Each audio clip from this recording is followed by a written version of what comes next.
let's stay on that for a minute, because I think when we think about boxing, and there's so many people that still necessarily think the sport is dying, right?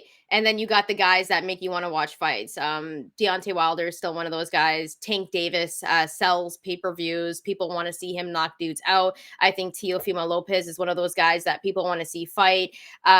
Despite whether the fact you like Devin Haney or not, I think people do. Maybe that's like me being nerdy, but I always watch a Devin Haney fight. I'm hyped for it. Like, we're talking about fight I don't think parties. people really did until the Lomachenko fight, honestly. I don't think people really tuned into They said he was fight Kambosos like that. Yeah, but he put on like a beautiful performance if you like that style of boxing, which I Yeah. do. But the one question that I want to end this on is, does Shakur, like, we know how good Shakur is, and we're not taking anything away from him. But when you have dud performances like this, that's not pay-per-view, and you're supposed to be essentially going to become a face of the sport, you have to be able to entertain your viewers at home. Is this an entertaining performance, and should we be worried about that? Well, the thing is, toward the end, the reason why Floyd was so interesting was because it's not because of his fights, because unless you're like a hardcore like nerd boxing fan, you found it boring. And the reason a lot of people still watched it was because they hated Floyd. They wanted to see him lose.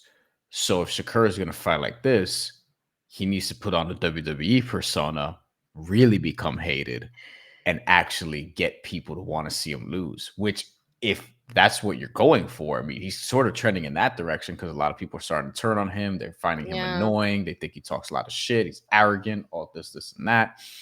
And if you amplify that, and people pay to see you lose, and you keep winning this way, that's what's going to make you a star. If this is how you're going to box stylistically, I think if he leans into that sort of persona and character, it may sound silly what I'm saying, but like, really think about it. That's how you reach that next level of stardom. If you're not going to just engage more, which I don't think he's going to do that. I think he could if it's there, right? Like, there are certain guys he can put away. He caught Shiro Yoshino. He was able to put him away in the 6th round. I thought that was a great performance. He stopped Jamel Herring, as we've noted. That was a good fight.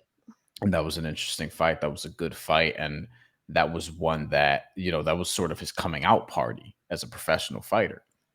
But I think the move for Shakur is probably just leaning into just being a dick. Yeah.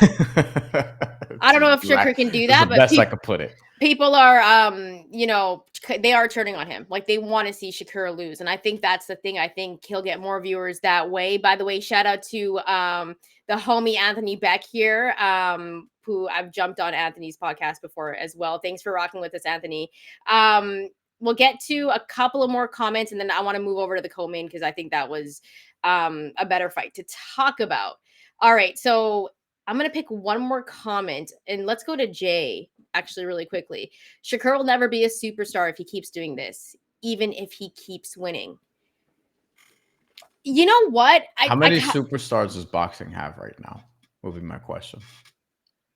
Tank is real, number one. Like real superstars. Tank and Canelo, Bud, Inoue, because you have to count Inoue because he's international. Like, still, like, if you talk to a casual boxing fan that doesn't really like people who with, when they fight, they will trend number one on Twitter no matter what. Yeah, I would say those four. Tyson Fury, you would have to put him in there. Fury is another one. Yeah. Is that it? I think so. And I put Teofimo Lopez in there. I think Teofimo Lopez is a superstar because of his persona and the guys that he's beaten. But I don't know if everyone would necessarily think that. But to me, he is a superstar. There's not many is the point. So who left that comment? Sorry. Jay. Jay left that comment. Jay left that comment. There aren't that many. Naming who we name, we might even be generous to some extent, right? I think a lot of other people would say there are more. I think a lot of other people who are probably casual observers or looking at it from a macro business perspective might say that there's less, but basically there's a single digit amount is the point. Like Ace might name them all right here. Tank, Canelo, Bud, Anthony Joshua, Fury. In a way, internationally, here not necessarily, but internationally, is becoming that.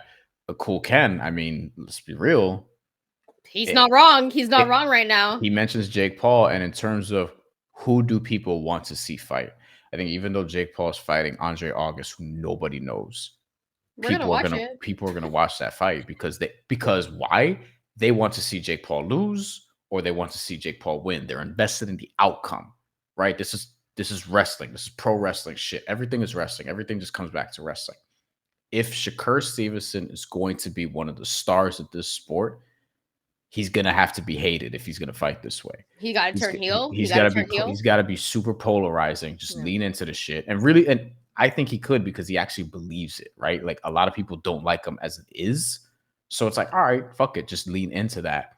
And if you keep winning, they'll keep tuning in because they hate you. But in terms of the superstar conversation, yeah, I think we're all saying pretty much the same guys. Ryan Shepherd chimes in. Joshua Wilder. Wilder's one that I would probably put in there, but I would say that his star was brighter before losing to Tyson Fury, but that's just nature of the sport. Joshua Wilder, Inoue, Davis, Paul, Alvarez, Crawford, Fury. That's probably it. That's 8 guys. One of them is an influencer boxer. Wilder may be generous. Joshua may be generous at this point, but there's not that many. Nerd says my no boxing watching nephews don't know Shakur Twitterson.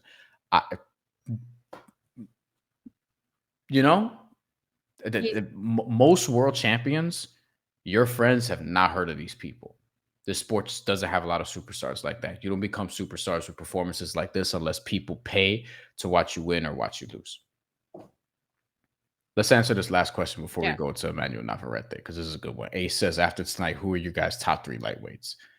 Shantelle loves ranking people in weight classes. So do I. I know you're going to go Tank first. All right. Top 3 lightweights. I'm gonna exclude Haney from my list because he's fighting at 140 now. Okay, so number 1 be Tank, easy. Number two, I would put Shakur. I'd still put Shakur because I think he's a tough fight. Number 3, because Loma. It has to be Loma. That's why Shakur and Loma have to fight. So those are the top 3. Was that your exact top 3? Probably. I don't see how Tank isn't number 1. I think Shakur, there's a world where Shakur beats him. Not if he fights like this. Yeah. But if he fights like the way he did against Yoshino, maybe there's a chance. But I don't think he's going to do that to Tank. I don't think he's going to walk through Tank the way he did Yoshino. He's going to be cautious. Like, if we got a Tank Shakur fight, Shakur would play it real safe. Yeah. He's playing it real safe. Like, he's not going to want Tank to touch him. Tank's going to be trying to close the gap. And listen, I would be hard for me not to take Tank in that fight, even though Shakur, I mean, he got touched up a few times. If you include Devin Haney as a lightweight, because he still, has titles, most of them anyway, you put him where? Because he's probably ahead of Lomachenko because he beat him, even though after tonight, I put him ahead of Shakur. So if he's got the better resume, why wouldn't I put him ahead of Shakur at this point? So if Devin Haney were fighting Shakur and you were Vegas, you were the odds makers, you would have Devin Haney as the favorite. We're fighting at lightweight. He has the better resume, undisputed. Like, I would. I mean, before this fight, I probably agree with that. Before this fight, and I think Tank is the favorite against both of them. Easy. I wouldn't even think twice about that. But I was saying before this fight, I would have been like, yo, Shakur's going to body Devin. No, because at least Devin Haney is going to put on a masterclass performance and not put me to sleep.